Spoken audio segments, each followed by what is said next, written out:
I like my calls to be the same reaction that fans have when they're on their couch. Like, to me, it shouldn't be this rehearsed soliloquy or written thing. It should kind of be what you say when you watch something like that.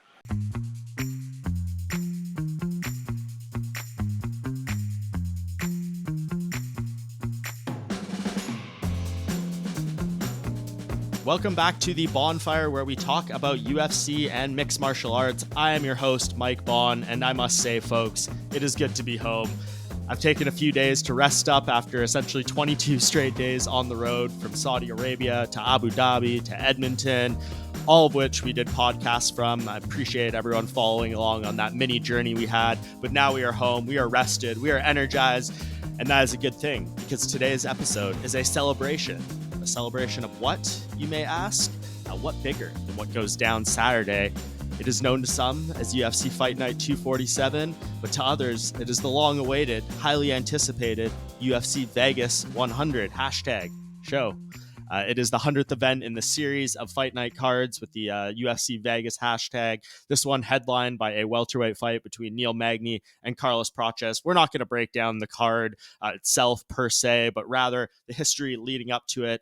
UFC commentator Brendan Fitzgerald joins the show for the first time to recap some of the biggest moments, fights, calls, all that stuff that have happened at the UFC Vegas series, the majority of which Fitzy has been on the call for. So who better to get insights on what this piece of UFC history has been like, for better or worse. I know a lot of mixed feelings and thoughts on the UFC Apex at this point, but no doubt since COVID-19 hit, this has been an instrumental part of the UFC's operation, and Fitzgerald has been there for the overwhelming majority of those fights. So great insights from him and a great conversation to be had here coming up. Before we get there, if you could please remember to like, subscribe, follow, comment, or any other show of support on whichever audio or video platform you are consuming this on. As I always say, means the world to me as we try to build momentum behind this podcast. So please do that. And then, of course, after a quick break, enjoy the show. And we're back now, joining the Bohnfire for the very first time. It is one of the voices of the UFC, Mr. Brendan Fitzgerald, head of UFC Vegas 100. Brendan, it's a celebration. How are you doing? Yes, it is. 100 and many others. Yeah, Thanks no for having kidding, me on, Mike. Good to chat with you. Yeah, thank you for doing this, man. I appreciate it. As I kind of said in the intro, we'll be going over some of our favorite moments from the UFC Vegas series. And I know we had talked about it a little bit last week when I kind of told you I wanted you on. We were trying to figure out how many of these shows you had done. I tried doing a little bit of counting. It's somewhere over 50, probably somewhere a little lower than 70. But man, you've done a lot of these shows. Do you know exactly how many, or is it lost in the sauce at this point? I don't. It's totally lost. Between 50 and 70 sounds about right. I would probably put it between 60 and 70 if I had to guess. But yeah, it's been a familiar building. And on we go. You know, it's going nowhere. But this is the last one of the year. It's the 100th. Now, it's more than 100 Apex shows, right? Because pay-per-views were there. And then the Virgin Las Vegas Theater, I think that counted as a UFC Vegas too. So obviously the numbers are a little murky, but we're celebrating it this weekend. Hashtag UFC Vegas 100. Here we go. Yeah, the numbers a little fudge. The official 100th event at the Apex was the ESPN Perez versus Tyra card that happened on the 15th. That was the actual 100th event. But yeah, like in the series with the hashtag and everything, felt appropriate time, as you said, last one of the year. Here we go. Do you have like a routine for the Apex that you go into? Like, is it just like a very familiar scenario, obviously? So it's so familiar, but it's evolved. My routine has just changed based on like life. I mean, how much does life change over the course of 4 years? You know what I mean?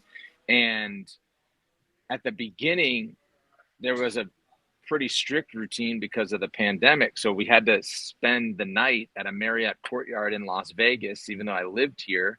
Had to go the night before, just like a road show, and be in a hotel the night before, and then, you know, go to the Apex. And it felt more like a travel show in those days, albeit when you showed up on the other end, there was no crowd, right? Just bare minimum of people. And then, you know, in 2022, we had our second baby. And so all of a sudden it's like, okay, you know, throw the cards up in the air again and let them settle where they may. So I think for the first half of the run in the Apex, I was really struggling with finding that routine and like coming to terms with it's not going to feel like a road show. It's not going to feel like an arena show at all. And so treat it differently, but at the same time, treat it with as much respect as you would an arena road show that's maybe got more people in the crowd and maybe more people watching on TV. And so now, earlier this year, I kind of just came to terms with it in a much healthier way, where I'm just like, just enjoy the heck out of it. You know, everybody's still watching on TV the same way that they would. Product looks a little bit different than it does pre-pandemic, but it's still a great product and it's a lot of fun. Yeah. Have you noticed, like, obviously there has been an evolution in the environment, like very early on, no one could be in there. I remember, we'll get into with one of my talking points, like deep in COVID, how barely anyone was let in there. You kind of alluded, you had to stay overnight in a hotel and be double tested and stuff. And now, like, family members are more welcome than they were before. They try to, sell some of these VIP tickets. Have you noticed, at least from within what the Apex can be, there is a change and an uptick in like energy and environment and stuff? Yeah, it's on an event to event basis in terms of the environment that's inside. Sometimes it's actually like you look around, you're like, this is pretty good vibes here. Like this crowd is into it. And then other times you're just like, man, like that was a great round. Why is nobody clapping in between the first and second round? Because at the end of a round, the biggest difference from an arena show to an Apex show, I mean, among the bigger differences, is at the end of a great round in an arena, the crowd kind of rises, right? And then there's that pop. Now they settle down usually before the start of the next round, but they kind of rise and let the fighters know how much they appreciate what they just saw. Whereas at the Apex, you'll get a bananas round sometimes. I remember Alex Caceres fought, I think it was Daniel Pineda, and they just had like a scrap in the first round. It was crazy. It was back and forth. It was an epic round. And then as soon as the horn goes, people just kind of quiet down. We go to break. And I'm like, what? Like, clap for this a little bit. And then, so it takes like every round to build and it takes every fight to build. There's not a lot of carryover from fight to fight in the Apex as there is in an arena show. So that's like a big difference. But when we have the Vanderbilt baseball team in here, those are my favorite nights. Lawrence Epstein went to Vanderbilt, proud Vandy alum, and he's connected with their baseball coach. And so they've been in the Apex 2 different times. And each time I'm like, this is awesome. I wish you guys could come every weekend. I've went over there and told them that each time. So that Vanderbilt baseball team and Calvin Cater fights. Cater's crew, they travel, man. They travel and they buy tickets and they make it loud. So those are the specific ones. Yeah, those Boston folks that make themselves known. All right, well, that's a perfect segue kind of into what I wanted to talk to you about. And it's kind of just like a recap of some memories from, all these years, all these events. I kind of gave you like a blank criteria. It could be a fight, a moment, something personal that happened behind the scenes, whatever kind of stood out to you. I got my list. I'm sure you wrote some down as well. So I'll give you the floor first. It doesn't need to be like, standout one at the top, whatever direction you want to go. So where do you want to start? Yeah.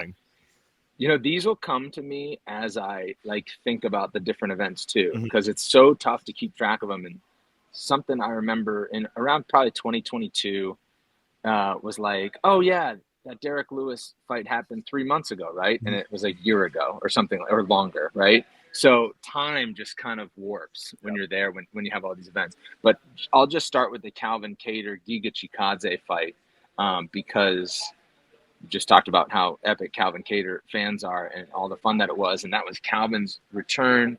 It was in a main event. Giga Chikadze was on like a nice run. And that was the first event of the year after, I think, 3 full weeks off, maybe even 4 weeks off. I can't remember exactly how many, but point is, it was like the first event of the season. Now that we have this ESPN deal, we kind of have that stop down over the holidays. So, I think it was round 2 that things really started, heating up in that fight. And at the end of the round, I delivered the call that I said, this has been missing in my life. And I got a lot of feedback from fans who are just like, that's exactly what I was thinking. Been a month without fights. And then to have this main event to return to, and like, it just felt like so natural to say that as a fan. So that's what I'll start with, is the Calvin Cater, Giga Chikadze epic fight. Cater wins, I think, by unanimous decision over 5 rounds. It's awesome. That's a great one for sure. And I think leads kind of perfectly into my first one. It's a fight, I think, has similar attributes, like kind of coming back from a break we had. It wasn't the first one back, but arguably the greatest fight to ever happen in the Apex, Dustin Poirier versus Dan Hooker. That was, of course, needs to be noted early on, just an absolute war between those guys, as good as it gets. I think they were originally supposed to headline in San Diego before, COVID hit and we had the break and the readjustment of all these these fights. But yeah, that one was obviously, I think, when you talk about Apex fights in general, that was incredible. It was still when, hearing the corners and stuff was like all very fresh, not having the crowd there. And yeah, just hearing those two thud and those shots they landed, just a remarkable fight. I think probably gonna, I don't know, maybe be the first Apex fight to go in the Hall of Fame. I wonder, in the Fight Wing, when Wing that Hall of happens Fame. eventually, it could be. I think it could be. That John Anik was on the call for that one. So Yep. 2020, we basically alternated events Mm-hmm. for like the whole year from May when they started on. So I watched that one on my couch. But I agree with you. I was looking at the list of the events. I'm like, I don't really have a story on that one other than everybody else's, which was this fight was so good. Remember watching it, and it was awesome. It was epic. Yeah, incredible. And I'll kind of just go right off the back of that of another fight result. UFC on ESPN 15, Shayna Dobson scoring one of the biggest upsets in UFC history from a betting line perspective against Maria Agapova. That one just kind of stands out as a result for me as well. Obviously, Agapova was looking good early in her career, and I mean, it's crazy to think anyone, I guess, with just like a handful of UFC fights can be like an over 1,000 or something close to that betting favorite, but she was, and Shayna Dobson played huge spoiler that night. Yeah, beware, the giant favorites when they're not credentialed, right? Mm-hmm. I think we've seen a few of those at the Apex, none that like rip off the top of my head, but certainly in the Contender Series, you see it a lot more too, like a -800, -900 favorite on a fighter that's like 5-1. It's like, really? Like, what do we know? Do they deserve to be that big of a favorite? So if you want me to just keep ripping down the list, I think I'll group these together. But Derek Lewis has had incredible success in the Apex. I don't know what it is. And I wonder if it's more natural to him to fight in that smaller environment. Obviously, he's had some great moments in the big shows for years and on main events, and he's not shy when he's on the microphone, all that sort of stuff. But I think he's fought in Houston a couple of times, and it hasn't really gone well with a lot at stake. But yet at the Apex, he's just like been so good. So I think Alexei Oleinik was the knockout when he broke the heavyweight record, and I believe that was it. Yeah, that was the one. He's had several knockouts, and so that was a more memorable moment when all the events were kind of there on a repeating basis. And I remember I said, "There's your knockout." It was a big call because it was like a lot at stake in that fight for Derek to set that record. And then he follows it up by beating Curtis Blades as like a 3-1 underdog, maybe even more. Just like Blades was just supposed to dominate him, get one takedown, and there you go. And Lewis lands that uppercut, and that was a huge knockout. He knocked out Chris Dawkins in the Apex. I don't know what his record is, but I don't think he's lost at the Apex. I don't believe so. Yeah, it's so. And it might be just those three now that I'm thinking about it, because obviously, when you want to sell tickets, you put Derek Lewis on a card to sell tickets, and he does that. So I don't know if we'll see Derek back in the Apex, but a trio of knockouts, including the one that set the record. Pretty cool. Yeah, no, I had those written down as well. The Curtis Blades one was unbelievable just because he was getting pieced up on the feet, and it was like, Curtis, you don't even need to force this takedown. But we were all, all the speculation analysis was like, you just got to work the striking until you go in the takedown. And he was beating Derek up pretty good on the feet. And I think Derek knew that was coming and timed the uppercut perfectly. So yeah, that was a great one for him. I had the one over Dawkins as well, but more so for the post fight when he threw his cup into the crowd, and I believe someone caught it. I don't know. I think it's still uncertain if that fella did a shoey out of it or not, but we definitely know he held it and held it up with pride. There was like a great crowd shot. That there. was the one where he threw the cup. Had a call on that one I couldn't too. remember. Yeah. It's a shame he couldn't fight in Edmonton. I hope he gets better. I was talking to Bob Perez on the day of the fight, and he was just like, "Yeah, it's pretty serious." It was good that he didn't gut through it and battle through it. But then in St. Louis this year, to deviate from the Apex just for a minute, but like then he moons the crowd. So now he's just, it's really, I don't know. I don't want to know what's next, but it'll be one of those moments we can't look away from. Yeah, well, according to him, I don't know if we believe him, at media day before that Edmonton card, he said all that's in the past because he goes to school now with his children, and the kids are asking him if his balls are Maybe it's true. Maybe it's true. He's been known to be coy during the week and then completely break from that. So I don't know. Yeah, I think the Black Beast and Derek Lewis are maybe two different people as well. So I think he gets consumed when he gets in that cage anyways. So I think you're right. That was a good one. Okay, for my next one, I want to go back to, again, like early COVID days. And this was we were desperate for stories in those first few events as we kind of went through there. There was more limited media access and things like that. But something that was very unique that happened was Mike Perry telling me in an interview that he was dropping all his corner team and there was going to be just one woman in his corner, his now wife, Latori, mother of his children and stuff. But at the time, their relationship was pretty new. And he said, she's the only person I'm bringing. She has 0 martial arts qualifications. She's never trained. She's never done anything. And people were very confused by this whole move by him. But he went out there and defeated Mickey Gall, had a solid performance. The interactions in the corner with him and Latori were good. But I remember that being something very unique at the time, because we all thought of Mike Perry is a unique character, which he is, but that seemed like a red flag, but it actually worked out pretty well for him. Yeah, I wonder, like, for you who's covered the sport for a long time, like, was in any way the Apex in the early days like a throwback? But the crowds were never that small. That's the thing. So it's like, it was totally unique. But in some ways, I'm just like, man, this is like a throwback to like what I imagine smokers to be. Right. Like in the 90s when it was just like barely anything was regulated or legal or whatever. And I'm just like, this is, albeit with a commission and like regulatory and TV cameras and that sort of thing. But there were elements of that where it felt like a warehouse kind of brawl type of thing. I think the thing that for people who have been watching the sport forever, like you watch how many seasons of The Ultimate Fighter, right? And so you're kind of used to that environment, but on Tough, there's no commentary except for I think that one live season 15, but usually it's just like all the sounds you kind of hear with just corners and stuff like that.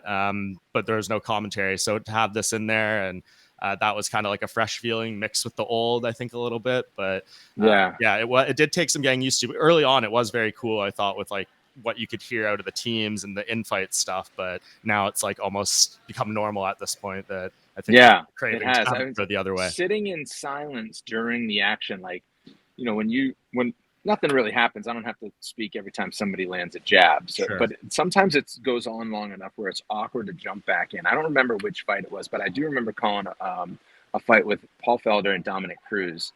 And, Cruz is not a talker when he doesn't need to be. He will really study. So the main event starts. And usually after the start of a main event, one of the analysts will jump in and kind of almost give a take on like what they're looking for or like what they've noticed, how they match up with who, almost like, okay, here we go, fight started.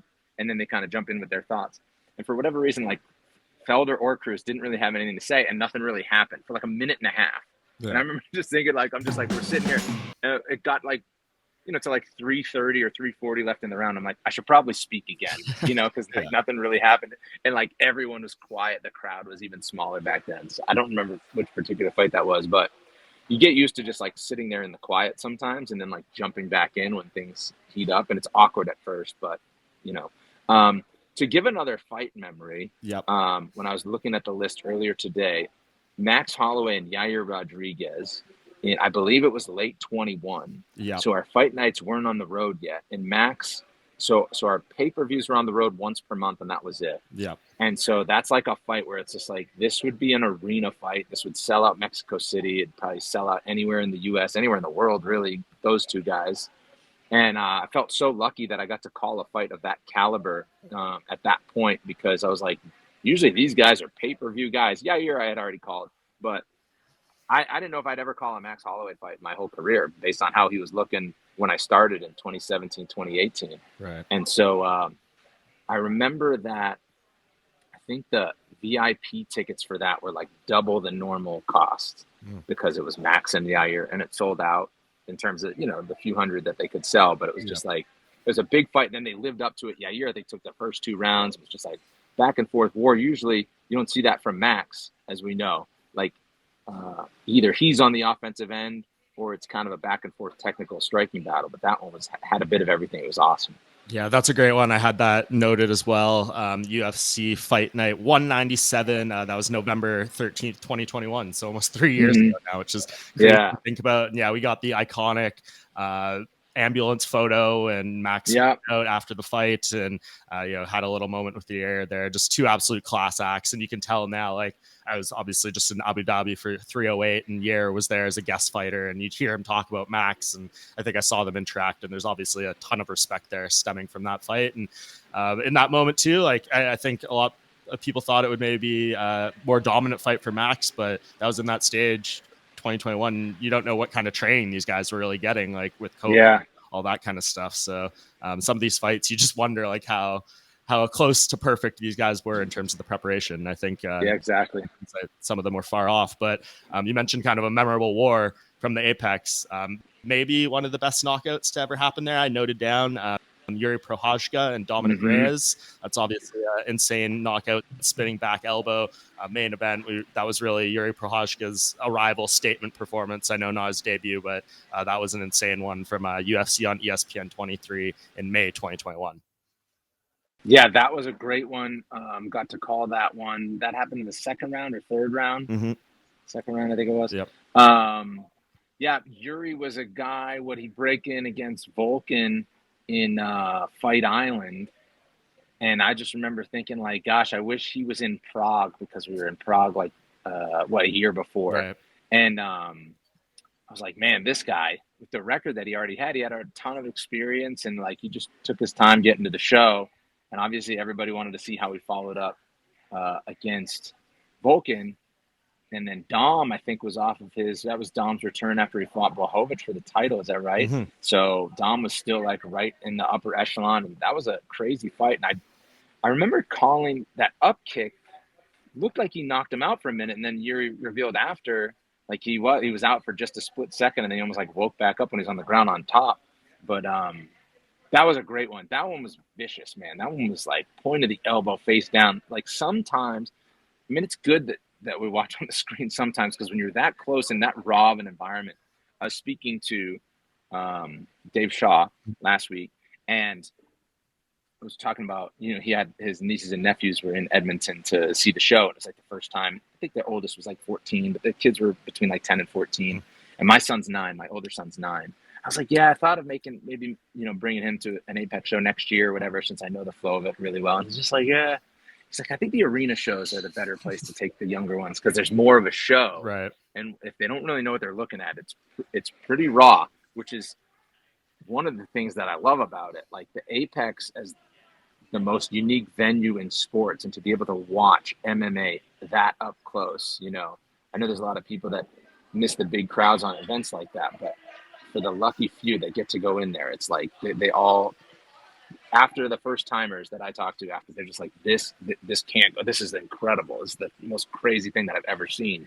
So even though it's kind of an exclusive club to get in there and watch, it's pretty awesome when you get to do it. Yeah, I think a couple of the next ones here I have to kind of highlight what you said there about, what can bring out the uniqueness, whether it's in like a, visceral, brutal way because of a knockout or just a moment.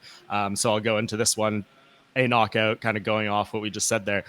Jordan Leavitt knocking out Matt Wyman with that slam in just 22 seconds at UFC on ESPN 19 December 5th, 2020. That was just gruesome stuff. I mean, Matt Wyman, he was gone, absent for years. He came back, had a fight, and then went into that one. And yeah, that was a real bad slam knockout. And I think I wasn't there for that, but even through television, that was one that really resonated. Yeah, there's a few that are like that.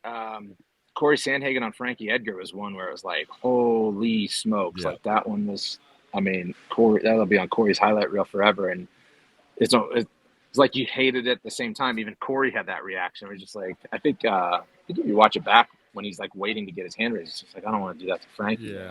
Yeah. Like he even says it audibly. So yeah, those up close moments are crazy. Another one that was awesome as I'm thinking about these fights, I think Vittori's had 2 epic fights in main events. His fight with Paulo Costa was awesome. His fight with Jared Cannonier was amazing. Just I noted was just like the smashing of Marvin Vittori's skull, whether he was doing it or getting it back in those 2 fights. Yeah, it's crazy. And I guess like the opportunity cost is something that I always wonder about, of like, what would this fight be in a different setting? Right. Like, is that a star-making performance for Cannonier versus Vittori? Because this is an epic fight that, like, the crowd's going bananas over in a main event, one of the fights of the year. Mm-hmm. But it won't be listed on any fight of the year list, right? Because it's not on the right stage to get that. So sometimes I wonder about that. I'm just like, man, the opportunity cost for these post probably mid-22 is when it was just like everything was open enough. But that's how it goes. And on the flip side though, like we've seen several fighters like really build their careers in the Apex, and then all of a sudden they're like on the big time, and like Strickland title shot off of an Apex main event, or several. Mm-hmm. Jamal Hill, kind of the same thing, right? Title shot after being the mayor of the Apex. Basically, he claimed it was Sweet Dream Stadium. Yeah. I said, "Listen, buddy, I'm the mayor of the Apex. Yeah, I'm here way more than you are." But it's terms of in the cage, yeah, I get it. yeah, no, that's a good one. You mentioned his name there, so I'll kind of just go off there. Sean Strickland. I don't have a specific fight or whatever, but he basically built the current iteration of what we know Sean Strickland as at the Apex, the in-fight trash talking, which was, I think, a cool product of the Apex environment. Mm-hmm. So that was an important one, and yeah, just his rise in there was. I don't know if it would have happened in the same way if he didn't have the opportunities to be as active as he was, step into main events, and then obviously, Exactly. speak the way he did in the fights. I think that really gave him a lot of traction. Yeah, like Strickland leads the way in that category, but I think it's changed a lot of fighters' careers, both in terms of the amount of opportunities that they have, or the opportunities that they get that they wouldn't otherwise get. And that's why a lot of fighters started moving to Vegas in bigger numbers. Yeah. And before the Apex was going, before 2020, I remember wondering why more fighters didn't live in Las Vegas. And I was like, I get it. It's tough to uproot your lives. Let's say you're married and you have kids, or your whole life is somewhere. You're just going to move to Vegas on a whim. Although, if you're a professional athlete, the company that is really like your employer in this regard, there's so many resources here for the fighters, and then now with the Apex, there's so many opportunities. That's why some of them just moved here. And it's like, yes, they can. Look at Dan Ige. I mean, he lived here for a long time anyways, but different circumstance there. But, if they need a fight on a Tuesday of a fight week at the Apex, and you're in that pond and around that weight, you stay ready, you might get an extra fight as a UFC fighter, or that might be how you get your contract. We've seen that a ton of times. So it provides kind of a unique environment for the fighters too. Definitely. Those first couple of years there was a lot of that. I remember hearing from like multiple managers who live out there. They'd be like, this guy's, just sleeping on my couch for 4 weeks because we think someone's going to pop up in this weight class. But then and then Strickland, when was Strickland's first main event? Ooh. I mean, it was definitely in the Apex. Yep. And it was quite a thing, because I don't want to say journeyman in a negative way. I know that fighters throw that around. It's like a negative connotation, but he had years on the roster as a welterweight, returns from an injury, from a motorcycle accident. He's fighting up at middleweight. It was like, oh, Sean looks pretty good at middleweight. Hasn't fought in 2 years. And then for him to be in a main event after he would say all the time, I don't care about the belt. I don't care about rankings. I just want to take fights. Give me my money. I'm going to go, whatever. And then all of a sudden he had success with that in his new weight class. And then he lived here. And it's like the fact that he's so outspoken, he became a star. Yep. He became a star based on the fact that he got put in main events where he probably wouldn't have been put in main events as quickly when it was time to sell tickets to an arena. But he did here, and now all of a sudden he's headlining major cards. Yep. And so it's quite something. Yeah, that was his run there. In October 31st, 2020 is when he came back from that 2-year layoff. He beat Jack Marshman, which was the one where he had a lot of talk in there. Then he fought Brendan Allen in 6 weeks or something. Then Chris Joffiatko, and then got his first main event against Uriah Hall. Won that. That's right. Then Jack Hermanson won that, and then that led into the Alex Pereira fight and all that stuff where kind of Pereira from there, and then he fights Cannonier. Yep. And then he loses by split decision, fights in back-to-back main events after the 3 weeks off or whatever, beats Imagov, beats Magomedov. Yep. And then he's in a title fight again. Yep. That's crazy. Yep. Yeah. No, he that was definitely a huge benefactor to him. So that was a big one. I guess a little more on the grim side, but this one really just stands out to me because it was the first Apex event I attended, was the first Leon Edwards versus Bilal Muhammad fight. And even just to this day, I know it's it sounds bad, but the sound of Bilal Muhammad screaming and how much agony and pain he was. If anyone to this day questions the validity of that eye poke, anything like that, that was one of the worst I've seen, heard in person. And I just remember it so clearly because there was barely anyone in the Apex. That was that early time. Where you had to stay the overnight and get COVID tested. Yeah, everyone, there's social distancing, all that stuff. So it was all just very very raw in that moment. So it really stands out to me just because, again, first time I'd been to the Apex for a fight and having it end like that, and just the agony was tough to see.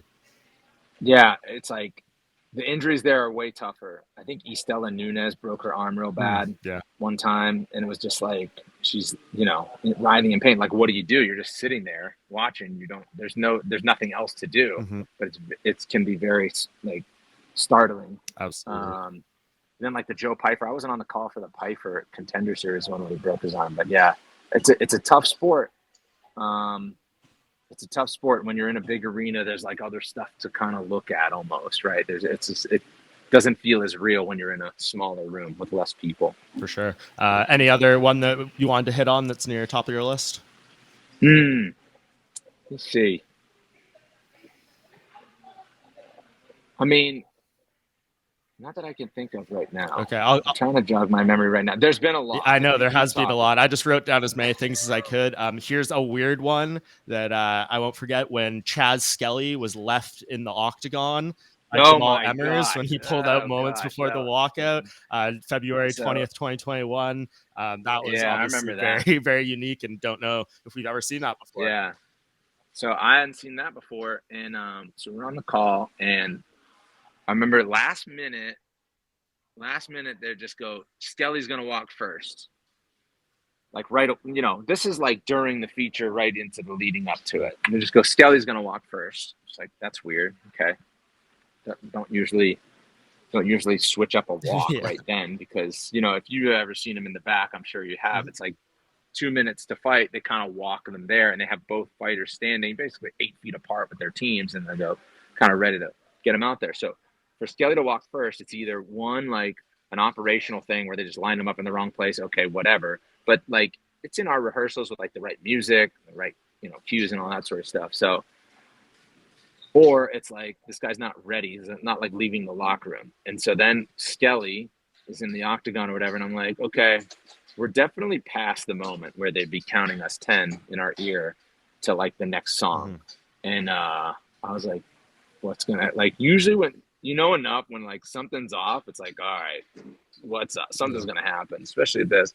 So, and I don't think we had any like day of main event cancellations yet at the Apex, which we have seen way more often than we've seen in arena shows. Yeah, it's quite different if you notice that. I said nobody calls in sick to an arena show main event, right? But it's happened at the Apex several times, like 3 or 4 times. Yep, which is really unfortunate. But yeah, I remember Skelly just up there, like he's in his kit, like no shirt on, he's just cruising around in the octagon. They greased him all up and everything, and his song just keeps playing, and then we have to like cancel it. And he was just like, I think that was his last UFC appearance, wasn't it? Chaz Skelly? I think so. I think I can't remember if he got rebooked for one against someone else later as his retirement fight, or if he just retired right away. Yeah, poor guy. I feel like he just had nagging shoulder injuries for years and years and just couldn't get right. And then like Tom Breese had one where he didn't want to fight in the back. Yep. That led to his being cut. And then obviously the one in the Contender Series this year with Cody Steele. And his opponent just like didn't want to go on fight night. So I can't relate. I'll tell you like a good inside story. Not inside story, but Paul Felder, obviously his last fight comes against RDA. Was that November of 2020, right? It was. I had that written down. UFC Fight Night 182 took it on 5 days notice. Yeah, so he takes it on. Who was RDA supposed to fight? I think it was Islam Makhachev, yeah. Islam, yeah. So he was supposed to fight Islam. And 5 days notice, and then I remember my boss texting me, weekend before, and he's just like, it's like they've offered it to Paul. Paul was supposed to be on the broadcast, and then, if you know anything about Paul back then, he cut a ton of weight. Like he really had to take his 8-week camp seriously to get down to the right weight, and he was still doing some triathlon training then. I think that's why he was able to say yes. And then, like, I just remember getting the text, and it was just like, he's gonna take it. Holy smokes, So he shot the feature really quick. And then I didn't really interact with Paul during the week at all. We were still pretty separate back then. It's 2020. And then I remember the morning of weigh-ins, I walk in, and Felder was lying down just behind the backstage area, and he was just so toast. And I had never really seen Paul cut weight. I was in New Zealand when he fought Hooker earlier that year. But that was like an arena show, and I was doing the desk. So I wasn't like calling the show, and I wasn't like right up in him, but I was on an elevator with Paul in New Zealand that week.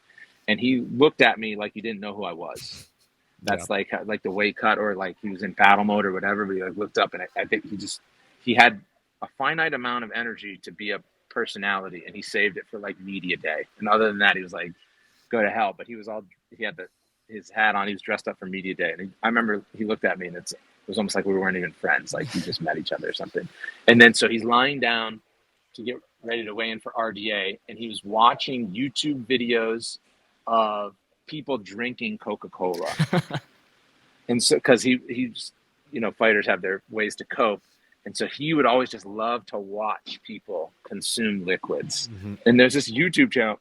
It's also weird that this exists, but there's this YouTube channel where a guy pours a 2-liter bottle of Coca-Cola into a big punch bowl, a big glass punch bowl, and then he drinks it out of the punch bowl. Okay. Almost like all of it in one sip. And Felder's just watching those. He's just like, I think he was watching it through FaceTime with his wife, who was like showing them through FaceTime. Really weird. I'm just like, you're almost there, Paul. We'll get you on the scale soon. Yeah. Then he was good to go. Yeah. I wish that wasn't his last one. I wish he was able to fight in a big arena, but for sure that would have been a proper send-off. But yeah, I remember that whole week too. That was crazy. It was a story going from the commentary booth into the main event. And yeah, I remember, I think that's when he debuted the mustache too, or like the Ross version of the mustache. He was mustache. That was November. Yep. So it was the Movember mustache. Yep. Yeah. Well, I guess in the vein of commentary related stuff, I also noted here Laura Sanko making her commentary debut, the first female UFC color commentator in the modern era. That was February 2023. So yeah, that was kind of a big moment that happened there. And I believe you were on the team with her, right, for that first one? No, I think she was with Gooden and Bisping for the first one. She'll be on the call with us this weekend, so she helped celebrate 100. Yep. And well deserved. I mean, it's a great platform for a lot of people, but it's one of those things too where it's like we can take chances because it's not in front of the world. So it's not like so you can try different things and, whatever. Not that like we weren't going to try Laura if we stayed in arenas the whole time. I'm not saying that, but it's just like it's a great place for fighters to build their resumes, and for everybody else, like behind the scenes crew, to get reps on a show. Like they're not going to be controlling graphics or cameras at Madison Square Garden or on International Fight Week or these big arena shows, but in the Apex they can get a lot of reps, and we can really like kind of build the team even more in all ways.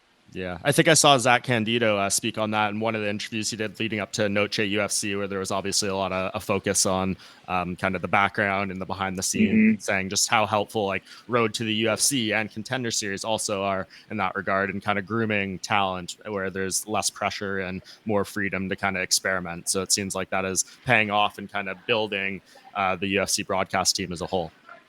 Yeah, and it's like we're a company that's still growing rapidly. And so it shouldn't be viewed by anybody as like, oh, this person's coming to take my spot. It's like we're only growing. So when you grow and you want to do more, you need more. Like if an NHL team played 50 games and now they're playing 82 games, you need more staff to like do it all. The same way that every sport wants to grow. So we're growing more. And so we've added Road to UFC, and therein lies opportunities for a lot of people to grow their careers. It's awesome. No doubt. Okay, well, a few more minutes here. I pretty much touched on everything I had on my list. The only one not yet was Anderson Silva having his final UFC. Yeah, that was another one when I was looking at the list. I was like, that's crazy. He had to retire from the UFC anyways. In that setting, Halloween night, I remember like writing to the Spider on Halloween and all that sort of stuff. So that was cool. But yeah, unfortunate that he, obviously that he lost, and unfortunate that he had to end his career in that environment, because we've seen our production team has really stepped up when people do retire. Michelle Waterson Gomez, Robbie Lawler, Korean Zombie. Like we've prepared for it in a way that really punctuates the moment for fans. And so I wish some of those guys were able to get that treatment in the same way. Yeah, definitely. A little circumstantial with that one. Daniel Cormier in the same vein, even though his was on a pay-per-view, so wasn't qualifying him in this specific conversation. But yeah, he fits the same description on that stuff. Yeah. Yeah. Okay, just two last things before I let you go. We kind of hit on it a little bit throughout as you talk, some of the calls you made. I know I didn't prepare you for this specifically, but when someone asks you, like, what's your favorite call, Apex or not, what stands out to you? Oh, Apex or not? You could stick with just the Apex if you want, but I don't know if maybe Apex. Um, I think the two are the ones that I spoke about, the Calvin Kattar moment at the end of that round. Mm-hmm. I like my calls to be the same reaction that fans have when they're on their couch. Like, to me, it shouldn't be this rehearsed soliloquy or written thing. It should kind of be what you say when you watch something like that. Mm-hmm. So the Cater one was cool. This has been missing in my life. And then, Derek Lewis, when he sets the knockout record. As far as Apex ones go, I might have had some others in there. I used to try to keep track of my great moments, and now I'm just like, It's too much. as in everything in life, just like the fighters, we're always just trying to chase the next great moment. So once it's there, it's cool. I've really tried to make each event as special as it can be, Apex or not. That's something I did this year. When they got monotonous, I was getting a bad headspace about it. And so this year I moved out of Las Vegas. So I don't live in Las Vegas anymore. So now when I come back, they already feel better to me because I'll go out to dinner with the crew. Whereas before, when I live here, it's at home. Yeah. And it's like, when you have a wife and kids, it's tough to like go out and do all these other things. Especially, I'm not going to go down to the strip. I'm not going to go out to dinner as readily as I do now, where it's like, no, team building time. I had 2 dinners with Felder in Vegas the last time we were here, and he's probably getting into town tonight, and whoever else is around. And even just taking the shuttle with Dan Helly and Alan Joban or Michael Chiesa from like the hotel to the Apex makes it feel like more of a team thing than it was in the past. And then just last thing, as you look ahead to 2025, I know you got a few shows left. Do you have any goals like career wise that you're kind of setting it for yourself in terms of commentary, or do you just already have, such a great spot? You're just trying to produce the best stuff possible? Yeah. We have, there's like goal setting in terms of like, I don't know if you guys have it at MMA Junkie. Like, do you have like career evaluations and goal setting and that sort of thing? Yeah, right? Like they sometimes make us fill some stuff out like at the Right. end of every year or whatever. So I don't know how I much think to actually having read goals, it. I think having goals is a smart thing. But in my case, I've learned to like settle and be like, how many people would love to have the job that I have? Like, it's incredible.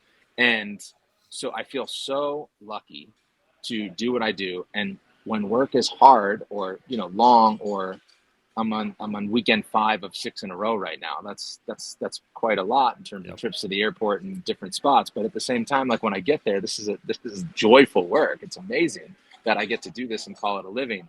And then on the other side is like, what would my goals be? People be like, oh, so what's your goal? Call a pay-per-view? And I'm like, well, how does that sound to you? Like how does it sound? I know it's not quite the same as a backup quarterback, but like if the backup quarterback is in the media just saying, I really want to start, I'd love to start, that doesn't create great vibes in the locker room. So it's like our team is set up the way that it's set up. And it's like, I have really enjoyed being involved in some of the bigger events this year.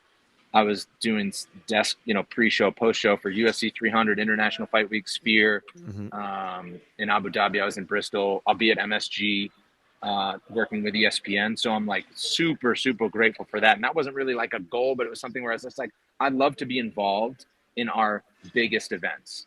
Whereas in the past few years, I haven't been. This year, I have been more so. So I guess hope that continues, right? Hope to contribute to the team in any way I can, whether it's our smaller events or our biggest events. And then this is the second year that I'm calling the big ESPN Fight Night at the end of the year, the Stuart Scott Memorial Show for the V Foundation. That was something last year where when I got that assignment, I was like, this is cool. This is like a tangible step up, where John Anik always did that in the past, and now they're giving it to me. That means something to me. And then the last point about the Apex is that maybe it offered me the chance to be on ESPN broadcasts quicker than it would have in the past, because there was no other sports inventory on in 2020. And in 2019, the first year of our ESPN deal, when it was a big ESPN show, John did it. Anik had to do it. That was something that they were sticking with. I don't know how soon they would have relaxed that. I imagine they would have at some point, but 2020 kind of broke that barrier where it's just like, okay, just because it's on ESPN, Brendan can do it too. And so that's led to some big opportunities for me as we've gone forward. Cheeto and Dom in San Diego was a big ESPN August show. It was a lot of fun, kind of an elevated fight night. So I've been proven to be able to handle those and thrive in those situations. So it's been good. On we go, man, in 2025. there's some new project that'll pop up that I'm not thinking about that'll be great to add to my repertoire. We'll see what it is. Definitely. Well, every opportunity is deserved and earned, man. You are one of the best at what you do on play-by-play. So very much appreciate you coming on here and reminiscing a little bit about these Apex events. And I'm sure I will have you on the show many more times in the future as we continue to roll here at the Bohnfire. So thank you so much, Brendan. Yeah. Appreciate your time. And I'll be right back to wrap this thing up. Happy to. Good luck on the podcast, Mike. Great job. And that does it for another episode of The Bohnfire. Thank you so much to Brendan Fitzgerald for his time and joining the show. Some great insights there, a nice stroll down memory lane.